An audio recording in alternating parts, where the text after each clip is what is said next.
Good morning, everyone. It's still morning.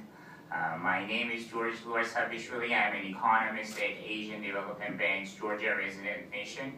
I've been with ADB since 2009. ADB, as you know, is an international development financial institution that promotes sustainable and inclusive growth in the Asia and the Pacific region. Today, ADB Georgia is one of the largest development partners that has an active portfolio of over $2 billion in development assistance, and it also engages in the country in policy dialogue, infrastructure financing, country strategy development and programming, and it also serves as a knowledge base on development issues in the country.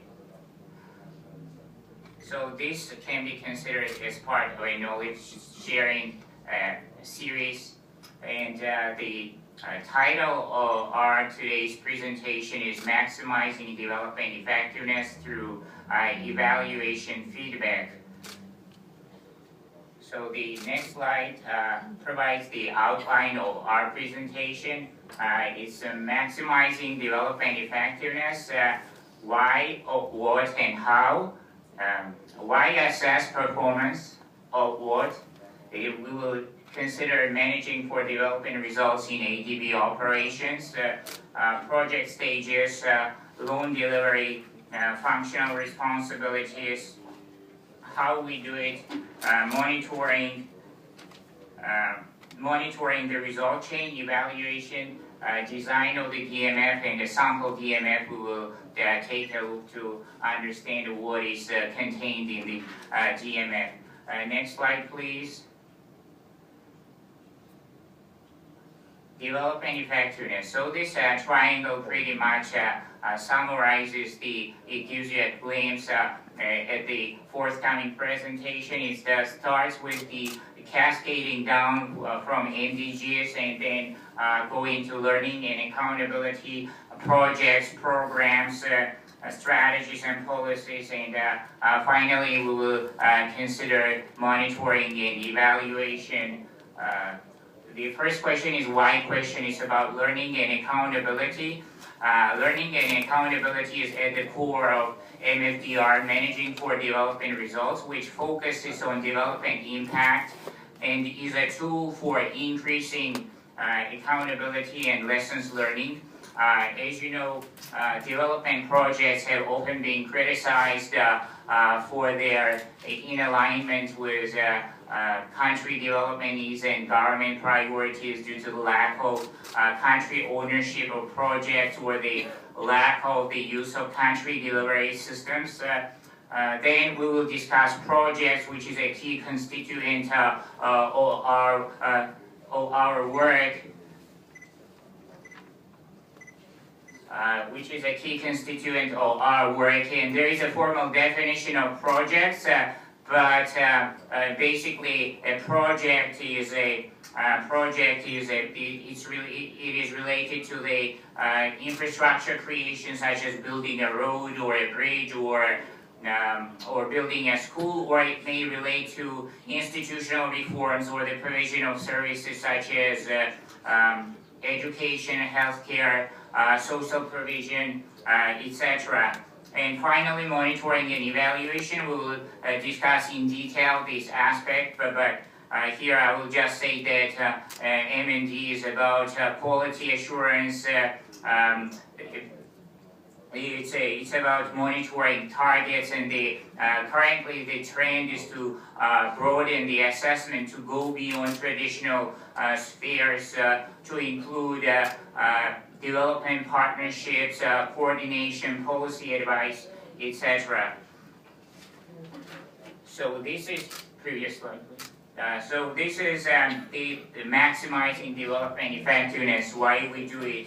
It's about accountability, lessons learning, and resource allocation. Under accountability, we're asking the question: is ADB doing the right things, or is ADB doing things right?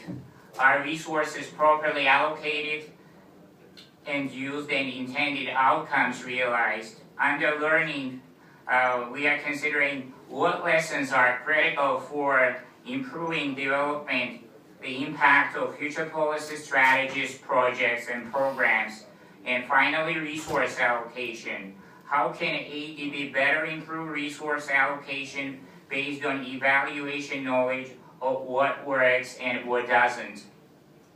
So the main reasons for performance assessments are to enhance organizational and development learning, to help understand why particular activities have been more or less successful in order to improve performance, be accountable to clients, beneficiaries, donors, taxpayers for the use of resources, and thereby to ensure informed decision making. And underpinning rationale is the capacity building for improving the performance of projects and also for enhancing the O&M and M&G functions. O&M and operation and maintenance is a critical component of any sustainable program. There was a question, one of the first projects that ADB supported in Georgia was the MSDP, Municipal Services Development Project, and it was implemented in partnership with PIU, the Municipal Development Fund, which at that time had no mandate over the O&M of the assets it had created, while its monitoring and implementation capacity was limited only to the periods during which the projects were being implemented, but not beyond, to ensure the sustainable upkeep of the projects. So it was only later during the USIP, that's Urban Services Improvement Investment Program, that full O&M component was built into the management contract, but NDF has made a significant progress over the last 20 years, and at the time I was with the NDF myself, and it has advanced pretty significantly. So next slide, please. This is the project cycle. I will very briefly go through this because it came up during the previous presentation as well, but I will highlight some important aspects. So the first, it starts with project identification, which is followed by the preparation of the project, and the idea behind the preparation of the project is to ensure a quality at entry. It starts with the project concept paper, and there could be a PPTA, project preparatory technical assistance, which is often used to prepare the feasibility study, which is focused on institutional assessment, social and environmental safeguards, financial economic analysis, some gender aspects, risk assessment, etc. So it's critical to ensure the accuracy of feasibility studies. In RCIP, Road Corridor Investment Project, the cost of detailed design significantly exceeded the cost of feasibility study due to the poor design of the latter. The feasibility studies, which would mean the total cost of implementing the project prohibitively high, and in RCIP, the detailed design revealed a large cost overrun in excess of the 100% of the initial cost estimate, which ultimately led to the cancellation of the tranche 2 of the RCIP and corresponding process inefficiency and wasted resources. So it is critical to make sure the quality is assured from the outset during the feasibility study at an early stage of the preparation process to ensure quality at entry. Next comes the appraisal. Appraisal is necessary for the project to obtain clearance and to proceed with loan negotiations.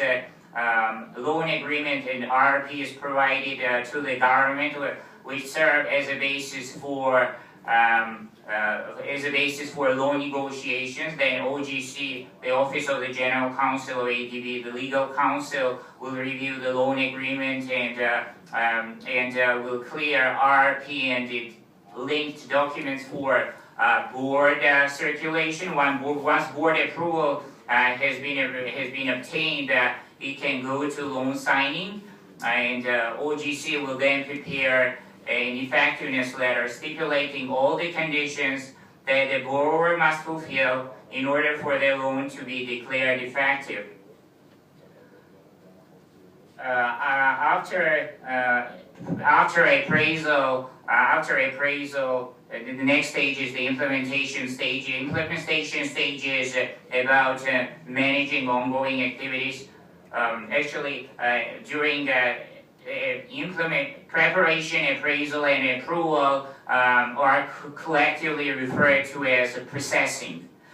During the implementation phase, ongoing activities are being managed, such as recruiting consultants, preparing bid documentation, hiring, preparing a list of contractors and suppliers, procuring equipment, etc. So it's about managing the activities, and it is the bulk of the project and the resource-intensive phase. And then monitoring and evaluation, and we will discuss the M&D component further. Next slide, please.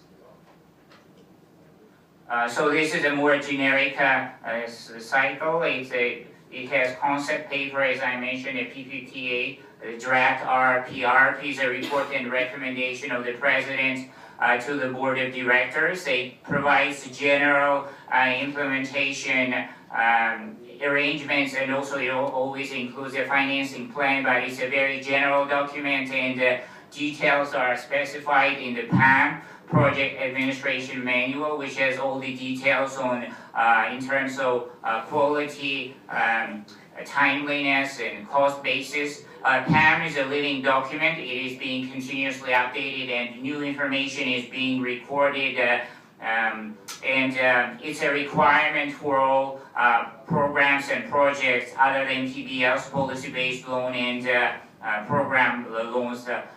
It is a requirement for all programs and projects other than those categories. Also, I wanted to mention that during the design phase, the preparation of an effective communication strategy and plan is a critical constituent of the design phase to ensure the success of the project. Next slide, please. So this is the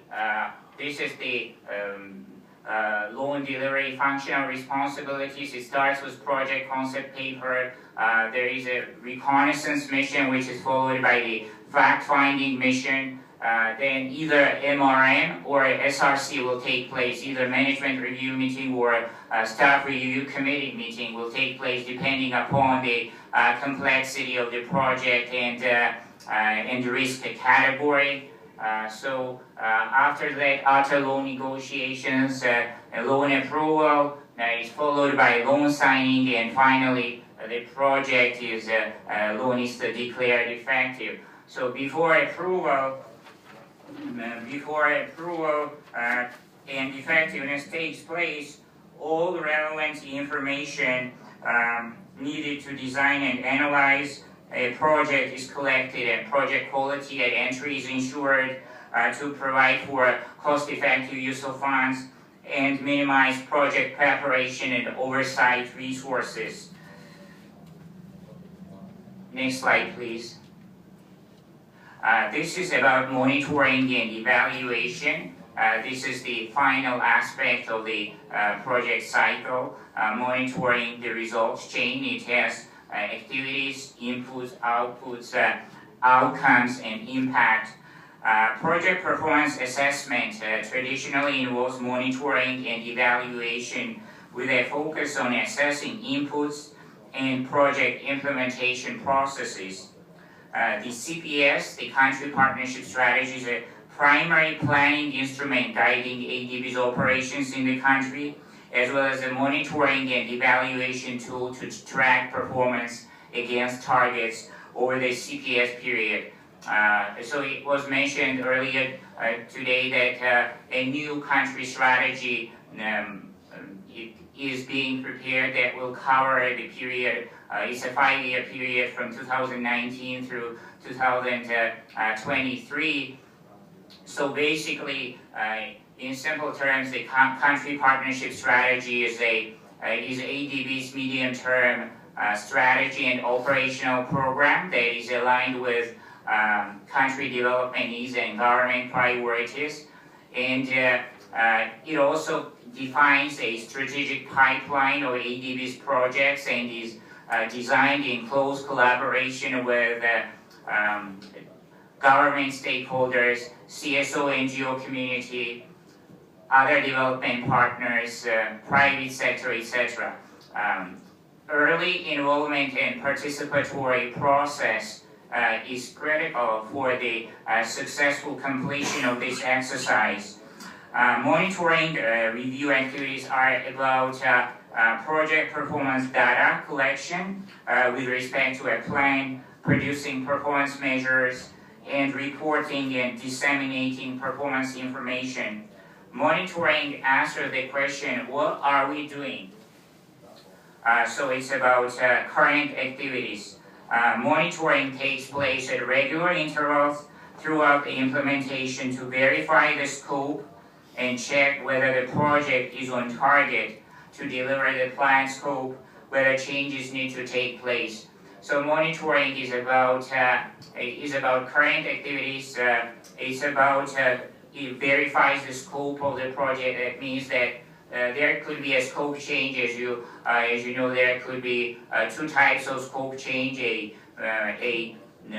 major change of scope, which relates to the output or its target values, and minor change of scope, which is about the change related to contractors, consultants, executing agency, disbursements, contracts awards, procurement changes to the financial modality, changes to the financing arrangements. These are all minor changes, and they are dealt with through contract variation. So monitoring basically answers the question about the efficiency of the use of inputs, whereas evaluation, next slide please, is about relevance, effectiveness, efficiency, sustainability, and development impact. These are the core criteria. Let me briefly go through individual criteria, and we are getting close to the finish line.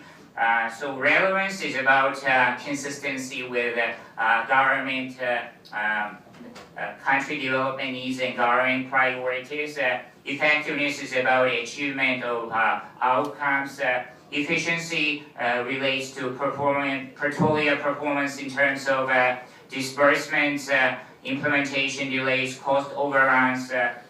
Sustainability is about capabilities of agencies in terms of their technical and human resource capacity, in terms of government's commitment to ensure recurrent cost financing, which is basically about O&M, and also agencies' income generating capacity, financial security, so that they have a revenue basis on which they can continue to operate. And development impacts is about achievement of impacts.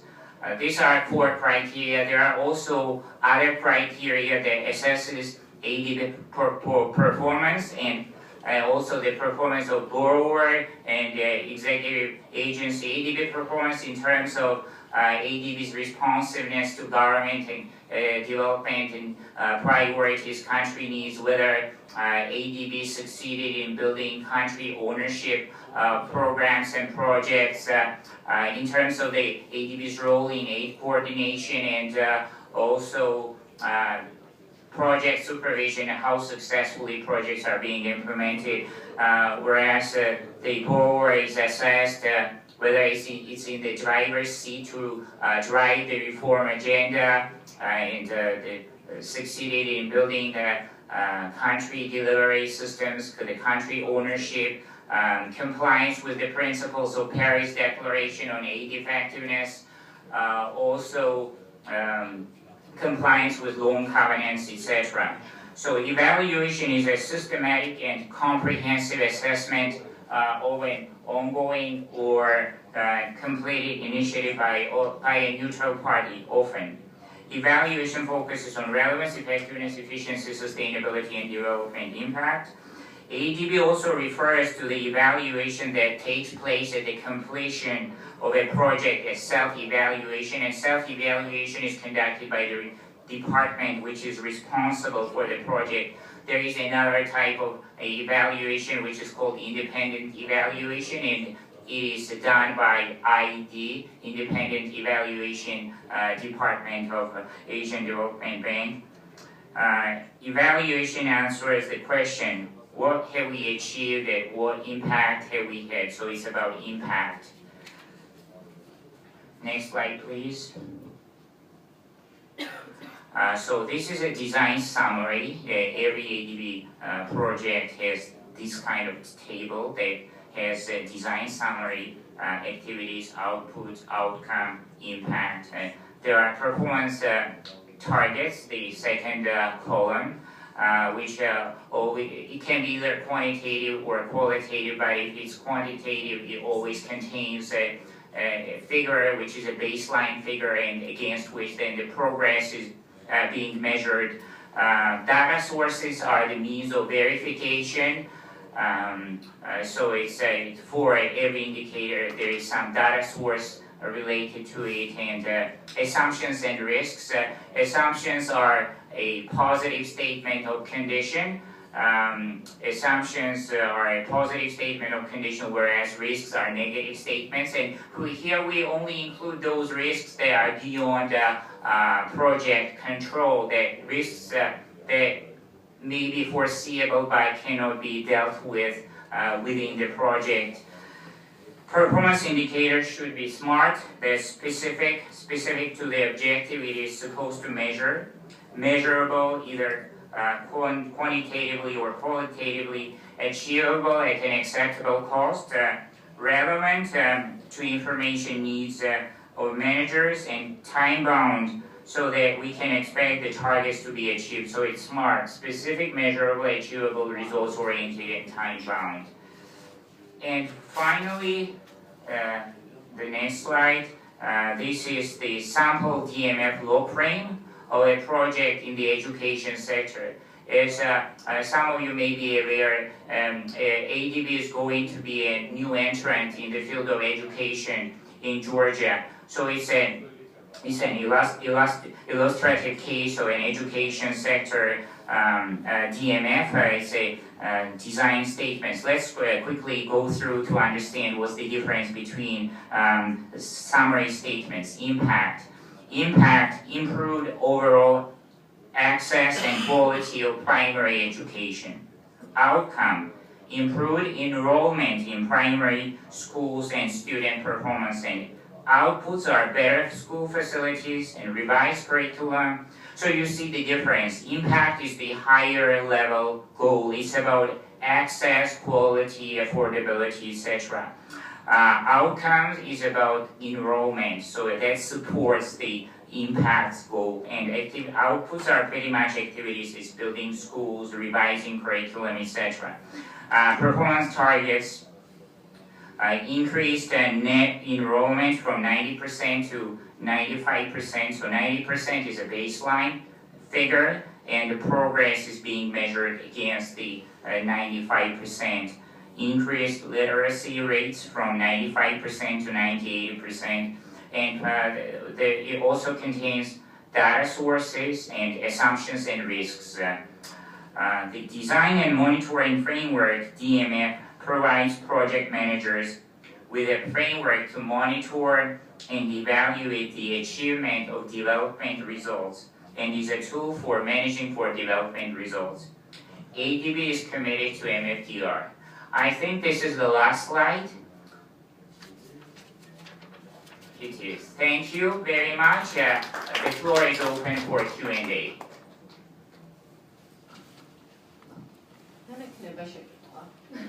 ცოტა მიწაზე რომ დავეშვათ, ძალიან ბევრი ის იყო სპეციფიური ტერმინოლოგია და დავაკავშიროთ ჩვენს დღევანდელ შეხვედრასთან. აი დიზაინის ნაწილზე საუბრობდით ზუსტად პროექტის დიზაინის, როგორ მნიშვნელოვანია კარგი დიზაინი, რომ შემდეგ მოხდეს ამისი განხორციელება. აი როგორ ხედავთ ამ მომენტში სამოქალაქო საზოგადოების ჩართულობას, რომ დიზაინის ფაზა პროექტის იყოს კარგად გაკეთებული. მე როგორც გავამახვილე ყურადღება, ეს იგი ძალიან მნიშვნელოვანია, რომ სამოქალაქო საზოგადოების ჩართულობა უზრუნველყოფილი იყოს საწყის ეტაპზევე, რომ შემდეგ გარკვეული სირთულეები, რომელიც პროექტის განხორციელებას თანსდებს, რამდენადაც ეს პროექტები საკმაოდ კომპლექსურია, ეს მოიცავს social and environmental safeguards, განსახლების პრობლემას, აქედან ამასთან დაკავშირებით შემდგომ ეტაპზე წარმოიშვება ხოლმე გარკვეული სირთულეები. ეს ყველა დონორი ორგანიზაციის development partner-ის დამახასიათებელია, რომ თქვა ADB არ არის გამონაკლისი და თავს იჩენს ხოლმე. ყოველთვის არიან beneficiary-ები და ინტერესებული მხარეები, რომელთაც პროექტი ეხებათ და გავლენას ახდენს მათზე და მათი ინტერესები რო არ შეილახოს და თქვა კომუნიკაცია გაუმჯობესებული იყოს, რა თქმა უნდა ძალიან მნიშვნელოვანია, რომ სამოქალაქო საზოგადოება, რომელიც უშუალოდ მუშაობს ბენეფიციარებთან და თქვა grassroots organizations, უფრო აქტიური კონტაქტი აქვს, მათ აქვს უფრო მეტი წვდომა ამ ინფორმაციასთან, უფრო სენსიტიურები არიან ამავდროულად მათი ინტერესებისადმი და მათი ჩართულობა, რა თქმა უნდა, ძალიან მნიშვნელოვანია, რომ უზრუნველყოს ადრეულ ეტაპზევე მონაწილეობა, რათა შემდეგ ეს თუ არ გამოირიცხოს, ყოველ შემთხვევაში ამ სირთულეების მინიმიზება მოხდეს.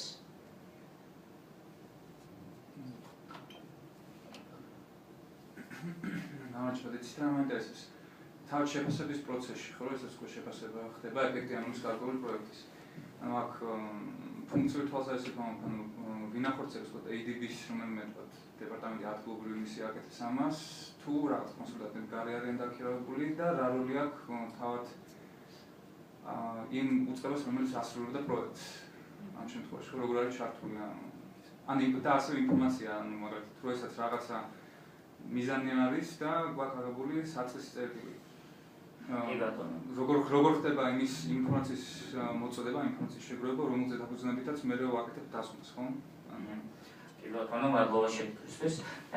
ესე იგი, ორი ტიპის evaluation-ი ხდება. ერთი უშუალოდ პროექტს ვინც ახორციელებს, ვინც უშუალოდ პროექტშია ჩართული.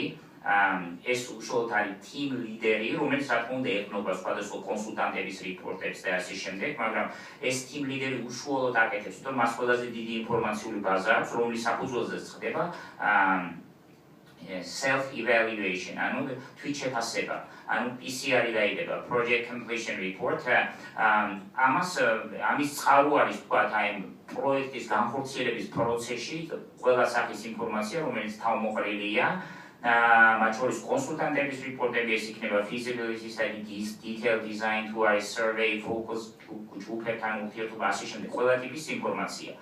მაგრამ რამდენადაც პროექტის ლიდერი დაინტერესებულია, რომ თქვა პოზიტიურად წარმოაჩინოს ამ პროექტის განხორციელების შედეგები და თქვა ყოველთვის არის ლავირების საშუალება, არა ინფორმაციას როგორ წარმოადგენენ. ამიტომ არსებობს მეორე ტიპის შეფასება, რომელიც არის დამოუკიდებელი, ეს არის independent evaluation department. ეს ტარდება პროექტის დასრულებიდან რაღაც პერიოდის გასვლის შემდეგ, რომ უკვე გამოიკვეთოს ამ პროექტმა რა შედეგები გამოიწვია და თქვა beneficiary-თან მიმართებაში და ასე შემდეგ. ეს independent evaluation department ეს დამოუკიდებელია თვითონ ADB-ის ბიუროკრატიისგანაც და თქვა ისინი არიან მიუკორძოებელი მხარე ამაში და აქედან მომდინარე ისინი მთლიანად ანუ ეს არის ერთგვარი checks and balance, რომ უზრუნველყოფენ იმას, რომ თქვა თუ არის თქვა რაღაც ხარვეზები ან რაღაც პოზიციები, რომელიც არ არის თვალნათვლი და ცალსახა, მათ შემდეგ შეუძლიათ რომ შეაფასონ ეს უშუალოდ გაესაუბრონ ბენეფიციარებს და ესეც ხდება. ანუ მოიძიონ თქვა დამატებითი ინფორმაციის წყაროები, რომელიც შემდეგ აისახება და მათ არავითარი ინტერესი არ აქვს რომ პროექტი წარმოაჩინონ დადებითი კუთხით. ანუ თუ რაიმე პრობლემები წარმოიშვა და ეს პრობლემები სერიოზულია, ეს მათი მოვალეობა რომ სიცხადე შეძინონ და თქვა თვლის სინათლეზე გამოიტანონ. იმიტომ რომ ეს შემდეგ არის lesson learning-ის და accountability-ის ნაწილი, იმიტომ რომ ეს პროექტი არის ერთ-ერთი exercise-ია და შემდეგ რომ განხორციელდება მსგავსი პროექტები, იყოს საფუძველი, იყოს ის ცოდნის ბაზა შექმნილი, რომლის საფუძველზე მსგავსი შეცდომების დაშვება აღარ მოხდება. კითხვები ხო არა მიკროფონში რამდენ ხანში ხდება პროექტის დასრულების შემდეგ ასეთი ტიპის შეფასება? ეს დამოკიდებულია პროექტზე, თუ ეს არის PBL-ი, ანუ policy based lending, იქ შესაძლებელია 6 თვიდან 1 წლამდე პერიოდში დაიწყოს უკვე ეს independent evaluation department-ის მისია ჩამოვიდეს და ჩაერთოს გაკეთდეს ეს შეფასება. თუ ეს პროექტია, შესაძლებელია 1 წელი იყოს გასული პროექტის დასრულებიდან და აი შემდეგ დაიწყოს, რომ ვთქვათ, უფრო აი ესეთი time frame-ებია, მაგრამ ეს არ არის ქვაში გამოკვეთილი, ვთქვათ, საჭიროების შემთხვევაში შესაძლებელია თუ რაიმე სერიოზული სირთულეები წარმოიშვა, ვთქვათ, იქ დამატებითი სტრუქტურული ერთეულები ჩაერთოს და ესე ხდება ხოლმე, რომლებიც ჩამოდიან და ვთქვათ, ადგილზე სწავლობენ, იმიტომ რომ ეს corrective actions უნდა განხორციელების პროცესშივე შეიტანოთ, თორემ რა დასრულდება, მე უკვე რთულია რადიკალური ცვლილებების და ისეთი განსხვავებული შედეგების დადება. აქედან გამომდინარე, თუ პროექტი წარმატებით ხორციელდება და არ არის ისეთ სერიოზული ხელშესახები დარღვევები, მაშინ პროექტის დასრულების შემდეგ რაღაც პერიოდში უკვე სავალდებულო რომ ყველა პროექტს, მათ შორის PBLs, policy based lending და program loans, უკეთდება independent evaluation. ეს სტანდარტული პროცედურა.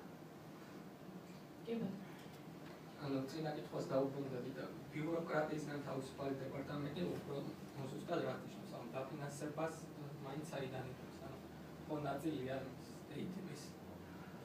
ეს არის ADB-ის სტრუქტურული ერთეულია, მე შეიძლება შევსვე ზუსტად დეტალებში, მაგრამ მე რამდენადაც ვიცი, ის ექვემდებარება ის ზუსტად ვერ გეტყვით, აი უშუალოდ მენეჯმენტს და ადმინისტრაციულ ფუნქციებთან შეხება არ აქვს. რა თქმა უნდა, ADB-ის ყავს board of directors, რომლებიც არიან ქვეყნიდან წარგზავნილი წარმომადგენლები და ისინი ხშირად იცვლებიან როტაციის პრინციპით, ისინი დიდხანს არ რჩებიან ADB-ში, ანუ მათი ინტერესიც არ არის და ის უშუალოდ ექვემდებარება, ესე იგი არ არის დაქვემდებარებული მენეჯმენტს, არამედ დაქვემდებარებულია აი როგორც boards ან board-ის მიმართად ვიღაცის მიმართ უნდა იყოს, არა ანგარიშვალდებული, ანუ მაქსიმალურად უზრუნველყოფილია, რომ აი ეს ქვემდებარეობის ხარისხი ისეთი იყოს, რომ ეს ინტერესთა კონფლიქტი მაქსიმალურად გამოირიცხოს. ხო არ არის კიდევ შეკითხვები? მოგესალმებით, მე მაინც ალბათ უფრო დეტალურად მაინტერესებს რომ იდენტიფიკაციის პროცესი, იმიტომ რომ ჩვენთან მიმდინარეობს ხალხის მუნიციპალიტეტში ეს პროცესი და ზოგადად რამდენად ხანგრძლივი პროცესი არის, რამდენად ADB-ის დაინტერესება არის, რომ იყოს მეტი ესე ვთქვათ implementing agencies და თვითონ შეფასების ძირითადი კრიტერიუმები რამდენად არის აწევს თუ არა სტრუქტურა ADB-ისთან თანამშრომლობას როგორც implementing agency. თქვენ გაშეკითხა იდენტიფიკაციის სტადიასთან მიმართებაში. იდენტიფიკაციის სტადია რა თქმა უნდა კრიტიკულია, იმიტომ რომ ეს პირველი სტადია და თავიდანვე უნდა სწორედ იყოს ყველაფერი გათვლილი. რა თქმა უნდა ეს არის რომ მთავრობა არის in the driver's seat, მთავრობას აქვს თქვა თავისი ხედვა. ეს დონორი ორგანიზაციები და ADB ამ შემთხვევაში კონკრეტულად რა თქმა უნდა არავის თავს არ ახვევს თავის თქვა მოსაზრება იქნება თუ რა ასე შემდეგ ეს არის კონსულტაციის ნაწილი და შემდეგ თქვა შესაძლებელია თქვა მთავრობამ ითხოვოს გარკვეული დახმარება რა რომ მოხდეს იდენტიფიცირება იმ ძირითადი მიმართულებების რომელიც თქვა წამყვანი და სასარგებლო იქნება თქვა რომ განხორციელდეს მაგრამ ეს არის მთლიანად კონსულტაციის პროცესის ნაწილი და თქვა ყოველთვის არის საშუალება რომ თქვა ან ერთი მხრიდან ან მეორე მხრიდან თქვა გამომდინარე იქიდან როგორ შეიძლება უკეთ განხორციელდეს პროექტები, გარკვეული მოსაზრებები გამოითქვას და ეს უნდა შეჯერდეს და შემდეგ აი შეჯერების პროცესის შედეგად რა თქმა უნდა უკვე თავს იჩენს განხორციელდება ეს ყველაფერი, ასე რომ იდენტიფიკაციის ეტაპი ძალიან მნიშვნელოვანია და არავინ არ უნდა დაელოდოს თქვა იმპლემენტაციის პერიოდს და მერე გააქტიურდეს თავიდანვე რომ გამოირიცხოს ყოველგვარი გაუგებრობები და პროექტი წარმატებულად განვითარდეს. ხო არ არის კიდევ შეკითხვა? თუ არ არის, დიდი მადლობა. უღრმესი მადლობა. საინტერესო პრეზენტაცია. ძალიან დიდი მადლობა. ეხლა